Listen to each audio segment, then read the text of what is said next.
Welcome to another episode of Strictly Business Unscripted. I'm your host, Keandra Jones. This podcast educates, ignites inspiration, fosters encouragement, and paves the way for growth among small businesses and the overall Oak Cliff community.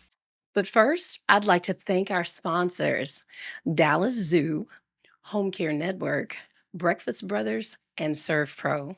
Thank you for your support. Now, today we've got an exciting show. The episode is titled From Oak Cliff to Center Stage, the Chris Sapphire Experience. Today's guest is a dazzling force of nature who needs absolutely no filter and takes no breaks from being fabulous. Born and raised in Oak Cliff and Pleasant Grove, he is a proud product of Dallas with his roots as bold as his personality. From the halls of Booker T. Washington High School for the Performing and Visual Arts to the global stage on Netflix's The Circle, he served up wisdom, wit, and plenty of wow TV personality, digital creation, and pop culture connoisseur he is. He's got the sparkle, the substance, and soul. So get ready for the one and only Chris Sapphire. Hello there. My God, I owe you like $500 for that amazing introduction. And it kept getting better and better. I said, keep going, honey, keep going. Well, it's all about you. It's Thank you. It's all about us. Is it? It's all about know. Oak Cliff. Well, okay. You know, we're going to go there in a second. I looked you up, Chris, and I was like, oh my God, let me go back home and put on my lashes because he is fabulous. I need some lashes today because I cannot be in this room with you without lashes on, so I put them on. Oh, you look beautiful. Thank you look you. radiant, and Thank they look you. great. Thank you so very much. You're welcome. I'm so excited for you to be here today. Well, I'm very excited to be here myself. I was a little lost, but thank goodness for GPS. And I'm glad I came and I'm feeling the vibe. Can you believe I've only had 1 hour of sleep? What? Yes. Why? I have been so busy with tons of work and these new projects I got going on that yesterday I only slept 4 hours. What? And then tonight, earlier in the night when I was getting my good sleep, my dog woke me up and I couldn't go back to sleep.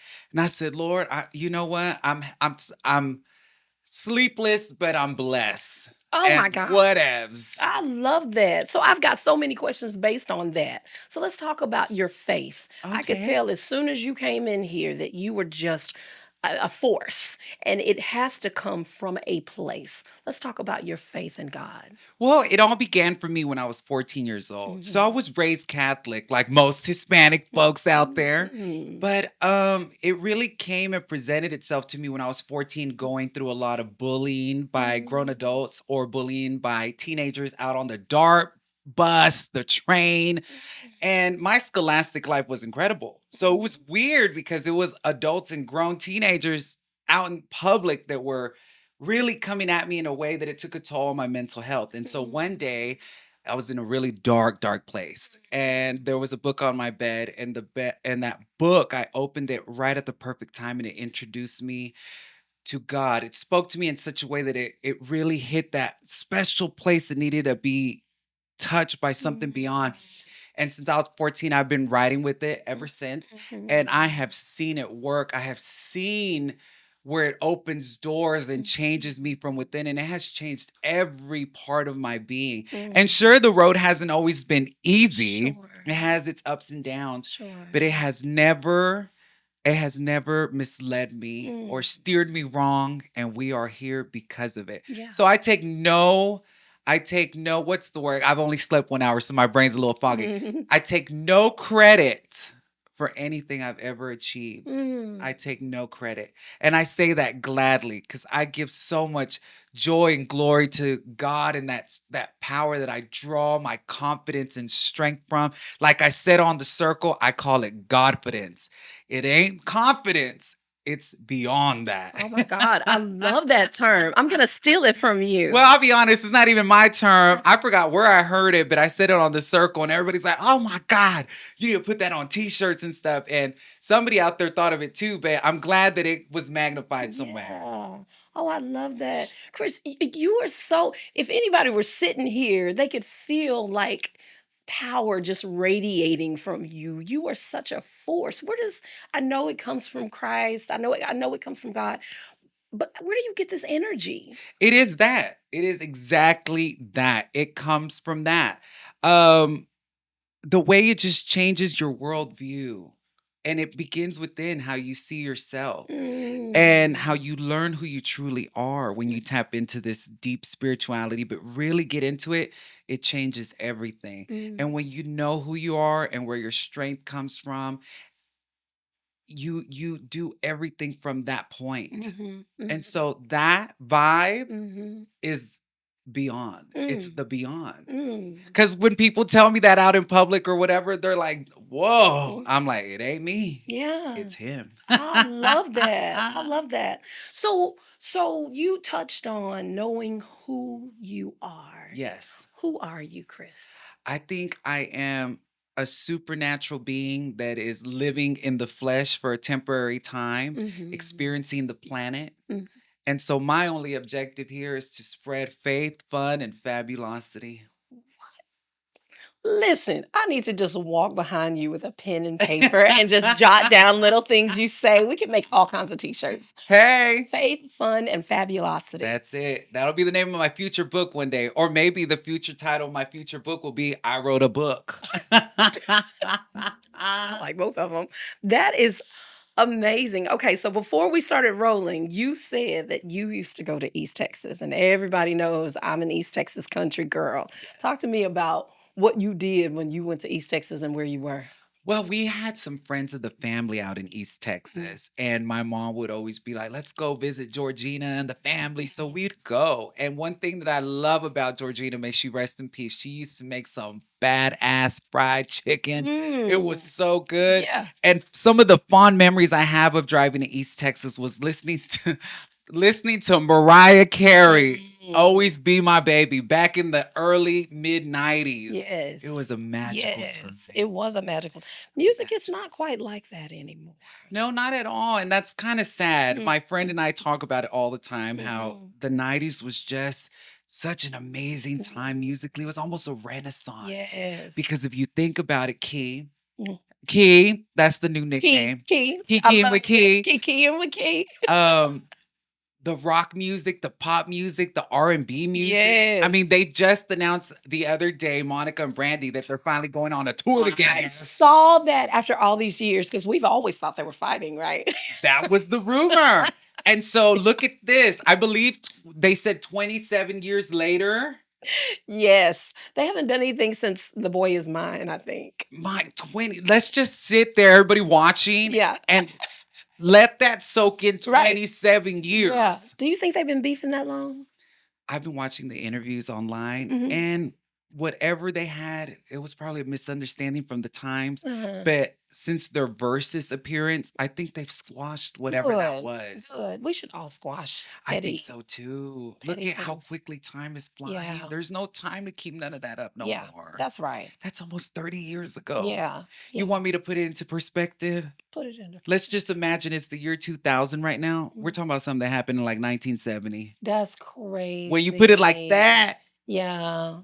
Yeah, that's crazy. That's a long time to be beefing, but people do it. People do it. But let's talk about Oak Cliff because okay. I love that you love our Oak Cliff. Oh my God, beyond. Talk to me about your Oak Cliff roots, how you grew up. You went to Booker T. Tell me about your childhood, all the things. I grew up right off of Westmoreland, Clarendon, and on a street called Barnett. Okay. It's Okay. by that Jack in the Box and that Walgreens, right there where Clarendon and Westmoreland intersect. Yeah. I grew up in that area. I live on Clarendon. We have Oh, a lot in common. Okay. I'm telling you, Oak Cliff is so special. It's so Yeah. magical. And there's an energy to Mhm. the entire area that other places in Dallas do not have. That's right. And when I drive into Oak Cliff, I just start glowing with joy. And every little area is like a landmark. Yeah. Every area. And the beauty about Oak Cliff for me is that most of my family is there. So on Barnett Street, my family was all there. It was our house, my uncle's house, my grandparents' house, my tia's house. We were all on Barnett. Mhm. I left to Pleasant Grove in the early 90s because, truth be told, we know the story of Oak Cliff. Yes, It we do. was not always as beautiful as it's becoming. Yeah. And Yeah. so we had some people breaking into the house. So for our safety as children, we moved to Pleasant Grove. Now, Understood. some people out there would be like, how is that safer? Especially in the early 90s. Let me just put it into perspective again. Our neighborhood that I moved into, when we got there, it was Tripoli. It was like an all-white neighborhood. Really? And Is as that I guess it was the last remnants of white people that still lived there. Oh, okay. And as the 90s, proceeded on, a lot of the white people left. Of course. Of course. And so it was all of us, the culture, and everybody was there thriving and living. But we would always go back and forth from Pleasant Grove to Oak Cliff to visit family. So I'm from both hoods. I love that. Double hood. Oh, I love it. I love everything about Oak Cliff. Oh, And we'll yes. get fighting mad if somebody says something about our Oak Cliff. Well, when people have that reaction, like, Mhm. ooh, it's dangerous, there's like, boo, no. Right. I'm like, have you been lately? In order to live there, you got to be like a millionaire That- now. That's right. These properties are so expensive. They Oh are. my gosh. We were looking at homes the Mhm, other day, mhm. just out of curiosity. Yeah. 700,000, Yeah. 800,000 to live in the heart. And when I say the heart, Key, I'm talking about right there by Sunset Boulevard, that Yeah, area, yeah, Jefferson, yeah, Davis, Bishop yeah. Arts. Whoa. Yeah, it's crazy. Especially when you get like in Kessler Park, Stevens Park. Oh my gosh, millions. They've been expensive though. Yeah. They have been expensive. Yeah. They're like the Highland Park of Oak Cliff. Yeah, that's exactly right. That's it. I can't afford to walk down the street, honey. So, To be honest with you though, if I had the opportunity, I don't know if I would want to live in the Kessler Park. Yeah. I don't know if I'd want to live there. Mhm. It is beautiful. It Don't is. get me wrong. Mhm. Gorgeous. When Mhm. I'm driving to Methodist Hospital, Mhm. beautiful. Mhm. My only thing is it's too quiet. I need Mm. music. You need music. And I want to have parties. Okay. And I want to have the industrial margarita machine. And I Yeah. want to have the DJ blasting till 5 in the morning. We need to be neighbors. Oh, I love it. We do. We need to be Yes. neighbors. Won't you be my neighbor? I would love that. I'm at the corner of Clarendon and Bishop. Beautiful. You should come over anytime. Well, thank you. I Come, appreciate 'cause that. we like to party. I love a good party. We I like to- really do. I love it. Life is a party. It is. And, It is. and it's just flying. Yeah. Talk to me about. So you seem to me like you've always been fabulous. What did you want to be when you grew up? It's weird. Growing up, actually, when I was a little boy, I was a little introverted in the first few years of elementary school. Really? And then out of the blue one day, it's like the light bulb just went off. And my brother always tells me too, he's like, dude, you figured it out when you were Mhm. young. He Mhm. goes, you figured it out before me. Mhm. I just had this aha moment where I just started like regurgitating out, what a word, right? Life and humor the way I had perceived it and seeing the reaction from people. I said, it must be right. Mhm. And so I just came out of my shell and I spent from first grade to sixth grade in theater, ended up going to Griner Middle School and still did theater all the way into eighth grade. But what's interesting is that while I was at Griner Middle School, Mhm. I had a lovely teacher. Miss Rogers was her name at the time. Mhm. And I was in her journalism class. And in that journalism class, she pulled something new out of me. Mhm. And I think it was seventh or eighth grade, one of those years, she, unbeknownst to me, signed me up to a college level journalism competition at the University of Texas at Arlington. Wow. And I ended up winning the radio portion of it. Mhm. They had to escort me out because some of the college kids were so pissed. They were like, how y'all gave it to him? He's a little kid. Y'all just letting him win. But no, I actually won it. So after Griner Middle School, I ended up going to Booker T Arts Academy. Mhm. And there I thought, well, I could kind of draw. Maybe I should learn how to make this drawing get better. Mhm. And so I went there for visual arts. And after high school, I thought, what am I going to do with my life? And I thought, well, I can draw pretty good. What if I became a makeup artist and draw on people's faces? And so I did that. But then out of the blue, on my journey as a makeup artist, media came right back into my picture. Okay. I saw at that time I was doing MySpace. It started blowing up. Yes. And there was a website in those days called stickcam.com. And it Okay. was like the early days of live streaming, so to Okay. speak. Okay. And there was a very popular guy on that platform from American Idol, Danny Noriega, who today is the fabulous Adore Delano. And we started chatting, and he had a lot of followers. And he would find me funny. So he would let me take over his show sometimes. Doing that, a lot of that audience started following my journey. Okay. And so along this whole thing going on, I saw a casting call for an internet radio show. Okay. And I ended up just saying out of the blue, well, if the people find what I got to say on the internet funny on Stickcam, maybe I should try doing radio. I went to the casting call and got it immediately. And the rest is history. After doing radio for many years and interviewing celebrities, next thing you know, the World of Wonder, who does RuPaul's Drag Race, signed me on I think it was a 2 or 3 year contract to do internet content for them. Mind you, it wasn't big at that time because YouTube was still evolving. And then after that show, a producer from the CW network saw my show, invited me to come on the CW to do a live spot about celebrities. Wow. I went and did it. Mind you, this was a live show like Good Morning America all around the country.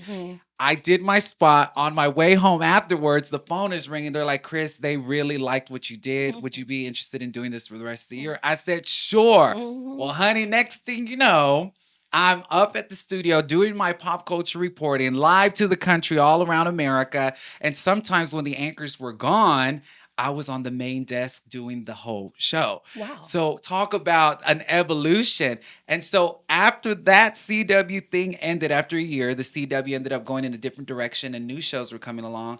I get a call from one of my friends who's a very famous drag queen named Melissa Edwards. And she had landed her own reality show on Netflix. And she said, I want you to come be on my show. Mind you, we had known each other for years since I was 18. So I said, hey, let's go do reality TV. Well, who would have known after doing that the phone would ring about a little show called The Circle? And honey, talk about a full circle. So when you ask what did I want to be as a kid, I was just going with the flow, but the flow came back to bite me. Oh, I love that. And it's interesting because look, media came back full circle. The Circle came into my life. It was the biggest break ever. Yeah. And it changed everything overnight. And to this day, because of that, I have now hosted a talk show for Netflix. I'm now doing my own show, the Chris Sapphire Show. It's right now in its little infancy. And I've been taking people around to cool places all around Dallas and Texas. It's branching out like a virus. And I did a soft launch of my little podcast. People are starting to notice. I'm getting the messages like, wait, you have a podcast? They noticed my set. And I'm like, here we go. So it's like a branch of all kinds of things. So everything, I'm like an amalgamation of theater, art, makeup, artistry, radio, television. I'm just like a modern day Forrest Gump blowing in the wind wherever the Lord takes me. You are hilarious. And for y'all watching, that was really long to give y'all that, but that's in a nutshell. There's so many other here's and there's to all of that. And I want some of that. I want some of that. I just don't know which way to go. But The Circle. Tell what is Netflix's The Circle? Talk to us about that. Well, The Circle is a social media competition where you're playing against people anonymously, or maybe they're themselves, or catfishing. You're in a building. You never get to see each other face to face until certain moments, like if you get eliminated or at the very, very end. But you're trying to become the most popular person in this building. And you only speak through social media, and you're playing a game called The Circle. So if you're not vibing with folks, or you think somebody's lying or manipulating, you can vote them off. And whoever makes it to the end wins $100,000 $100,000. Some seasons it's been more. Now I'm part of season 1, which was 5 years ago. Wow. 5 years ago. Okay. But it is the gift that keeps on giving, and I'm still here. I love that. I love that.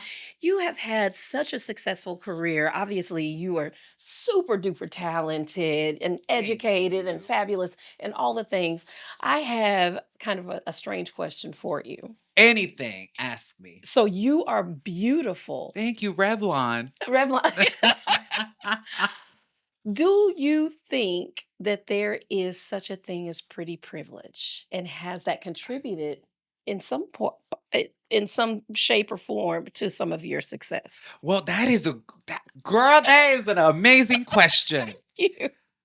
I have been called all kinds of names in my life. Mm. Actually, after the circle, I had people saying I was this and that, and most of what I received was love and greatness. But you would get the little hater here and there saying really mean things about me. So I've been called a lot of things in the book. So I think what gives me my steadiness and my mind and stuff is what God calls me. Yeah. And I just lead with that. Now, is there something out there, pretty privilege? Of course there is. I see it online all the time. People who get opportunities easier because of their muscles or their jawline or their face or whatever. And hey, if that's the gift God gave them, more power to you, and you run with that. Yeah. You know, but in my life, no one's ever given me anything super easy. I've had to evolve, learn, soak up stuff, and really fight for everything that God has put me in to get. So I don't know if I've experienced pretty privilege. I don't know, because I have busted my butt to do everything I've done. Yeah. And actually, a good friend of mine who worked in casting in really high places, we talked about my career and trajectory, and he was very honest. He was like, you know, a lot of the times the casting people are looking for the muscles and all that. And I don't have that to give. I mean, I work out and I keep myself as best as I can, but I do the best that I can with what I got, and I keep it rolling. Well, you're beautiful. Thank you. You're beautiful. Thank you. Thank you so Thank much. you. I appreciate that. Chris, talk to us, if you would, about your show, your current show. Yes. Tell us all the things. Oh my goodness. I was at Norma's Cafe right there in the Bishop Arts. Did you wear elastic? I think I was. I think I had my sweats on. And I hadn't eaten at Norma's in so long, and I was there with my mom. Yeah. And I pulled out my phone as I walked in, and I just had this inspired thought to record my journey while I was there. And I posted it online. And the reaction that it got was so great that I thought, oh my God, are you telling me something? I said, look at all these amazing areas and spots in Oak Cliff. I got to document these. And that's where the Oak Cliff bug really just bit me, and the bug of inspiration showed up. And I started doing Texas theater, El Ranchito, Country Burger, and all the videos just kept growing more and more and more. And it has been a blast documenting it all, because I have it there forever as a love letter to Oak Cliff and to all the people. Like, look at what we have here. Look at Country Burger. Yeah. You walk in there and it still smells the same like it did when I was a little kid. Yeah. Or all the Selena memorabilia in there. Oh, I love it. You know, and it gets even more fun. There's still so much to document, but it's been interesting because as I've traveled through Texas doing gigs here and there, now I'm like, I got to document while I'm here in San Antonio. I got to document. Yeah. So it's going to spread. Ultimately, my dream would be for it to go international or get picked up, and I become like a new age Rick Steves from PBS, how he takes people around Europe. Yeah. I would love for my show to blossom into something like that, because I'm a history buff and I love old things and old cathedrals and la la la la la. It'd be so much fun to just show people the world through my lens. Yeah. And you're such an influencer. Everybody wants to see things through your lenses. Well, thank you, folks. I mean, you are loved. And so how can we support that international journey? Because we want to see it through your lens.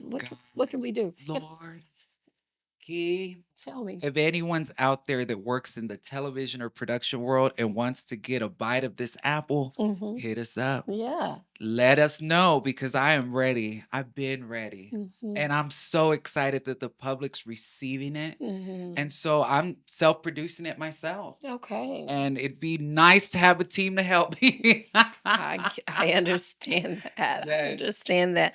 So where so you've told us about some of your journey. How long have you been on this journey so far?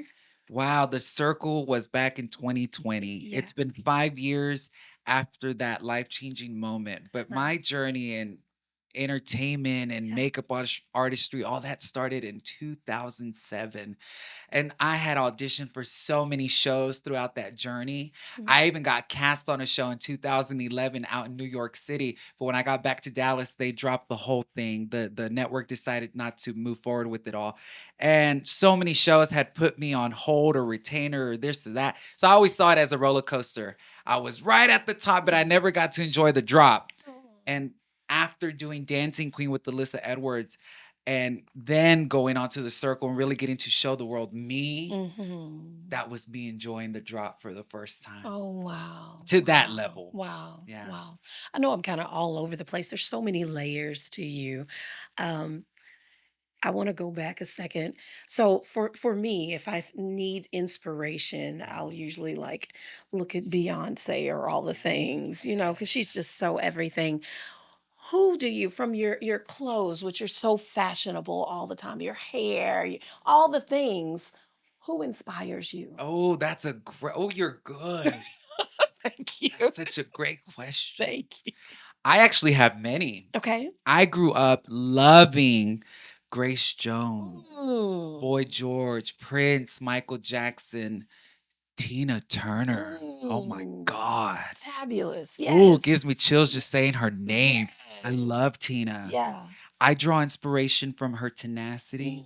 Mm. I draw inspiration from Grace Jones' androgyny, Mm. her hair. Oh my goodness. I used to wear heavier makeup back then, lipsticks and eyeshadows and all that. And I think that was Boy George's influence. Mhm. I just wanted to be all of that. And as I was growing up as a late teen, early 20s, I said, don't dream it, be it. Mhm. Start doing it and interpreting it yourself and giving it out into the world the way you feel it. Mm. And it was wonderful. Mhm. I was wearing heavy makeup out in the Dallas neighborhood and all that before beauty influencers and all that became mainstream. And it's fun when like some folks who remember me from back then, they're like, dude, I remember you were doing that before it became like a thing. Mhm. And I was like, well, I guess it was always a thing because the 80s existed, but I was doing it here in Dallas my own little way. Yeah. Yeah.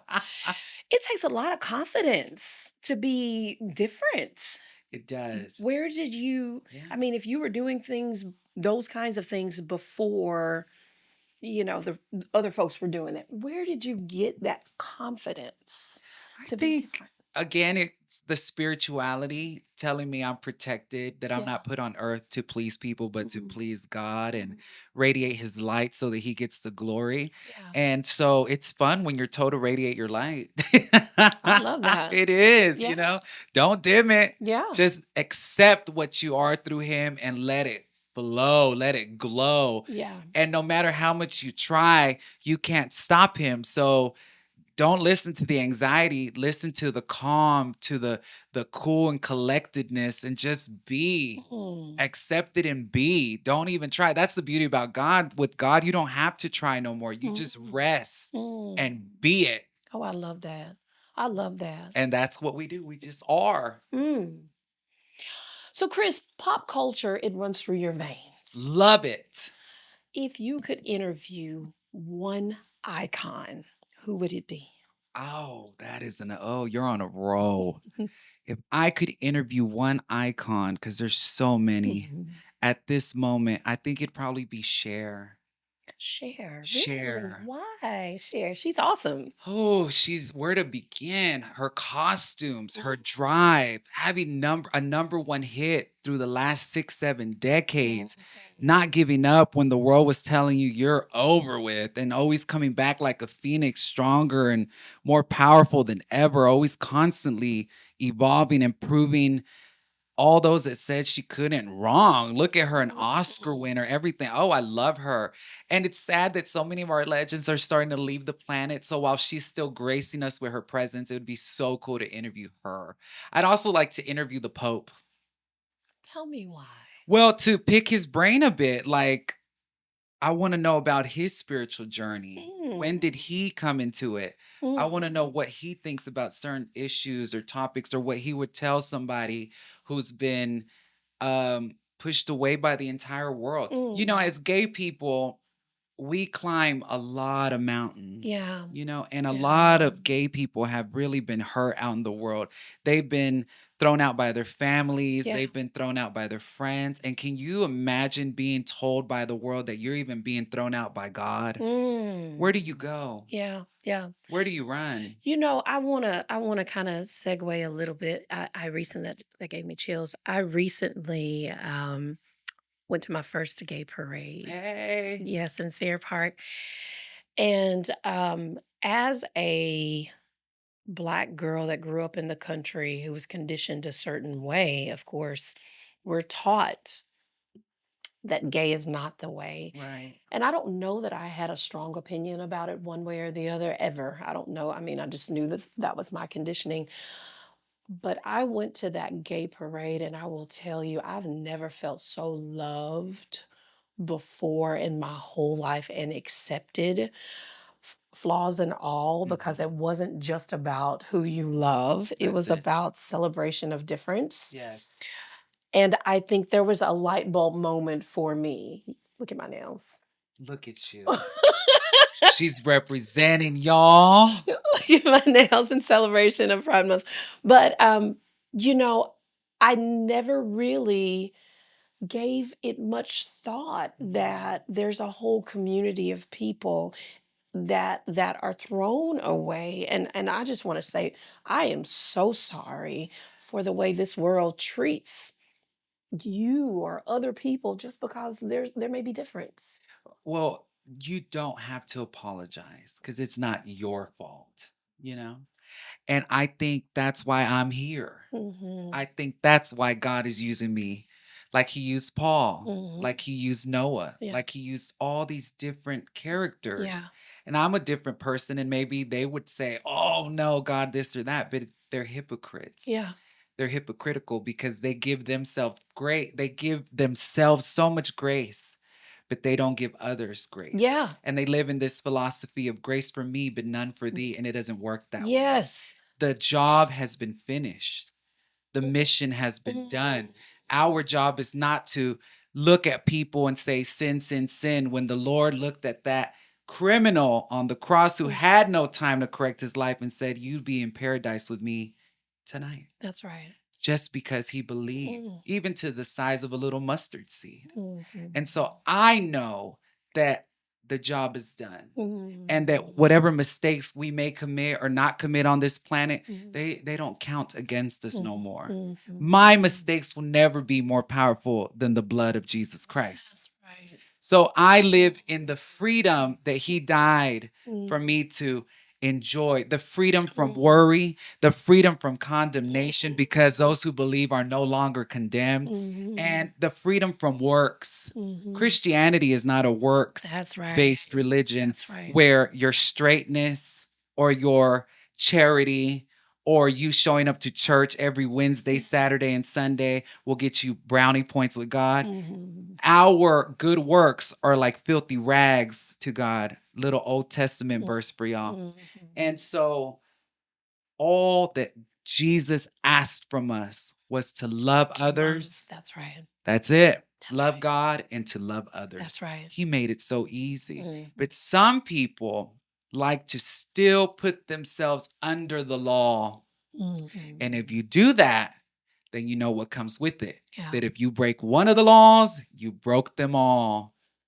So when the good book talks about righteousness, we are righteous through Christ. Yeah. All of us. Yeah, that's right. All of us. Right. Whether you're an alcoholic, whether you're a drug dealer that believes in Christ, whether you're whatever. Because who are we to rush somebody's walk with God? You know? Who? And that's the world we live in Mhm. that you should not have to apologize Mhm. for. A lot of people have been taught this mixed type of gospel where it's almost some law and then some grace. Yeah. No, it's all grace. Yeah. The job has been done. Mm. It is finished, he said. My God. So I walk in the finished work. Mhm. And I don't look at my sins because Christ sure ain't looking at them. Yeah. And God is not keeping track. Mhm. As far as the east is from the west, the sins have been scattered so far. And we've all seen those verses. Mhm. So, hello. What is it, Romans? Nothing in all of creation can separate you from the love of God. Mm. Nothing, key word. Yeah. Oh my So God. I walk and I am and I present myself because for all those who've been told God does not love you, I'm sorry that you were lied to. Mm. When the Lord spoke through Paul and said that nothing can separate you from the love of God, that meant nothing, nothing.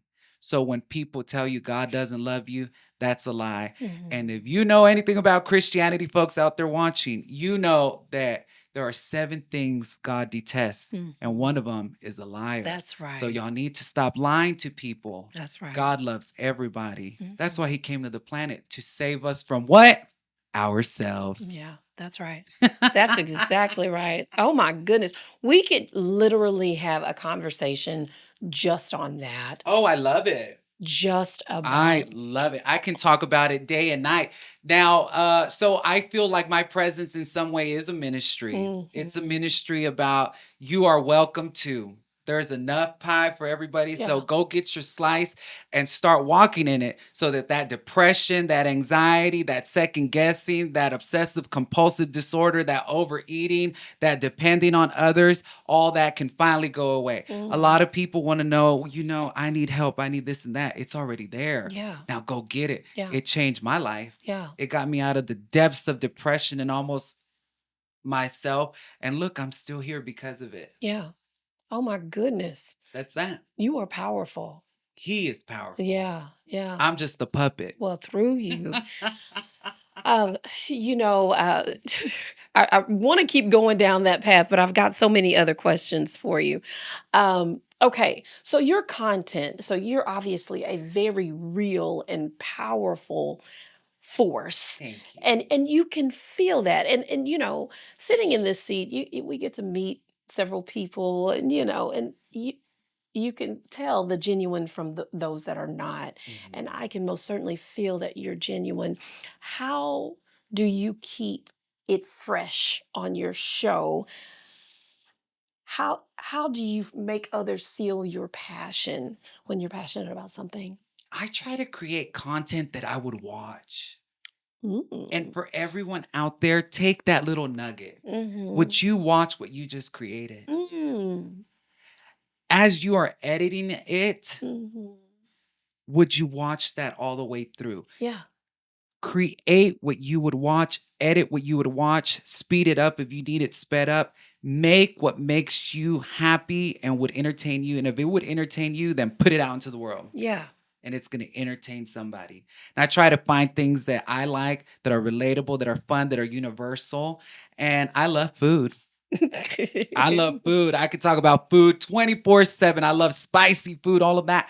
So if you need some content ideas and don't know where to start, here's one. Start with food. Yeah. Oh my God. Don't we all love food, especially in Oak Cliff? We've got so many opportunities to eat good food, especially some Mm. good old Tex-Mex. So let's talk about politics for a second. It can be extremely polarizing, Yes. right? And so, but you're one of the few people that manage to speak on politics Mm. through truth and love, which is Yes. difficult to do. How do you do that? How do you and what would be your advice to other people who need to speak, especially in this political climate, truth through love, Mhm. staying grounded? I would tell folks that our job is to help the marginalized as believers. Our job is to help those and speak for those that can't. And we are living through some really interesting political times. Mhm. And then I know the church has intertwined itself into these political times. Mhm. But remember, at the end of the day, the scriptures tell us that you can be this, you can be that, you can be everything. But if you don't have love, then you really don't have nothing at all. You don't have the message. Are Mhm. you loving your trans neighbor? Are you Mhm. loving the people you consider the misfits of the world? God Mhm. is challenging all of us. Are you passing the test? Because it says in the scriptures, if you only love those that love you, then what are you really gaining from that? You don't gain Mhm. much. Yeah. He's stretching you. Mhm. Are you Mhm. stretching yourself, or are you living in a bubble? Mm. Jump out of the bubble and walk in someone else's shoes. I see people are trying to make empathy something bad. No, no, no, no, no. Mhm. Empathy is good. Yeah. You Yeah. know, when you put yourself in someone's shoes, that little thing goes off and you realize, oh my gosh, Mm. and it changes your world and the world. Yeah. So I think politically, I lead through love, and I try to speak my opinions about politics through the lens of what Christ would want us to do. Mm. Would Christ want me to deny someone their health care? Would Mhm. Christ, like I go from that point, not to get too preachy because I could preach all freaking day, but from that point, I know some people think they're helping others by denying them certain health cares, but are you really, or are you helping yourself? Mm. Is it Mm. making you comfortable because it's Mm. hurting someone else? Yeah. And that goes with trans healthcare. The immigrants, the Lord was an immigrant. I mean, like, come on now, Yeah. folks. Mm. Slavery was legal. Segregation was legal.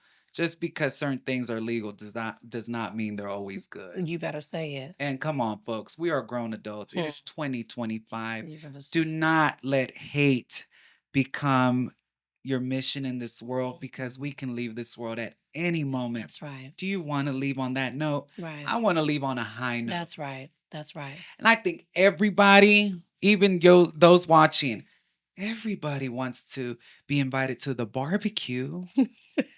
Everybody. That's right. Why is it so hard for some people to invite everybody to the barbecue? We all want corn on the cob. Well, come on to my barbecue. Hello? Come on. So politically, honey, think of life like a barbecue. Invite everybody, That's right. because what you do for the least of them, That's right. you do to him. That's right. That's right. Hello?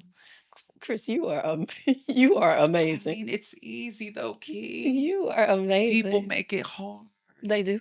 They absolutely do. My burden, what is it? My yoke is light. Hello? So you've done so many things in your career. You're so successful. You've been I'm all on trying. TV, radio. You've done all the things. What's next for you? That is the greatest question, and I pray about it. I am enjoying doing the Chris Sapphire show, this iteration of it, because it's existed in many iterations. Mhm. Is that the word, iterations? Again, I've slept 1 hour. I'm enjoying where it's going. I just got back from San Antonio. The city of San Antonio booked me to come be their grand marshal for their big pride event.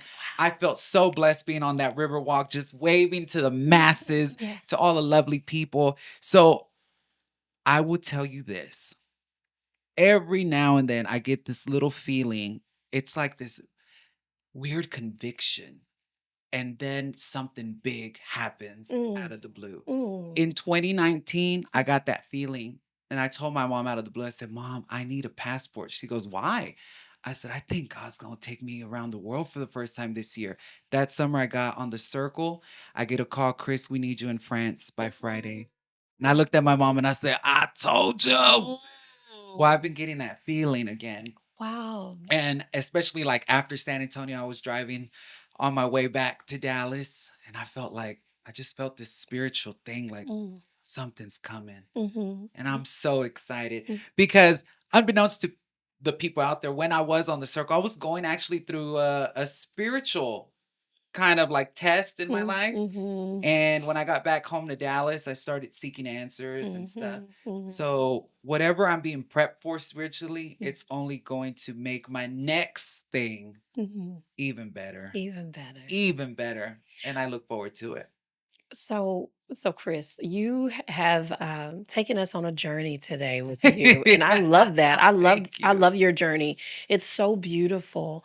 If you could leave us with one thing that we don't know about Chris Sapphire, what would it Yes. be?